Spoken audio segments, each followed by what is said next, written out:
I remember the first time you brought a bicycle home and promised to teach me how to ride it, how you would take me to the park every single day for however many days it would take for you to finally let go of the girl who you knew was growing up too fast, of the girl who you knew would someday make you proud. As days passed and the training wheels came off, I've never seen you so happy, but I could still see sadness in your eyes, reluctant to release me like magnets were bound.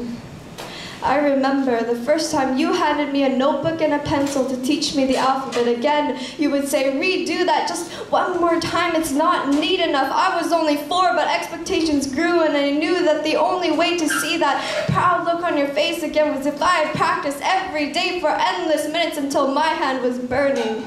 But I figured everything was worthwhile, and it was to make me better. But what I don't remember is a time when you patted me on the back and said, good job, or words of encouragement when all I needed was someone to say, it'll be okay, it's not the end of the world, it's just one mistake. Instead, every time report cards are given, I tremble at the thought of disappointing you. I'm sorry, is a B not good enough? The answer is always no, always why can't you be better? Or as smart as your brother, you're not trying hard enough, he would say. And every time my self-esteem crashes to the floor and shatters, it shatters, and as I frantically try to pick up those fragile glass shards, anger and resentment begin to lacerate my body, making grueling gashes that stitches can't hope to mend, as I continuously ask myself, what can I do to make you proud? But one day I had the audacity to ask you to the one man I looked up to the most, and as you spoke, I held my breath. I had a sense it would turn into one of those never-ending lectures going on and on about my life still held no purpose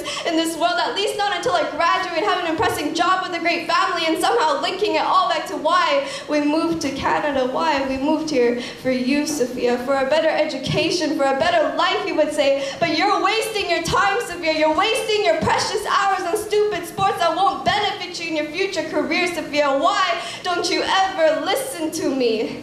He would yell, and as I ran to my room, I apologize. I'm sorry for not being smart enough. I'm sorry for not being successful enough. I'm sorry if I seem self-indulgent in my own problems, not caring about anything you say. Instead, I remember the first time my hands were scalding because that stick you slammed against my palms. Instead, I remember the first time I looked into your eyes and saw hatred. I was so scared my palms are gonna burn again. I pleaded as my voice said sorry. My body wanted to escape this place forever. Instead, I remember the first time you called me useless. I felt like a failure. I don't even remember a time when you held me in your strong arms and said, I love you.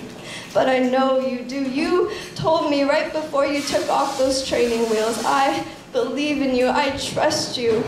Don't ever forget that.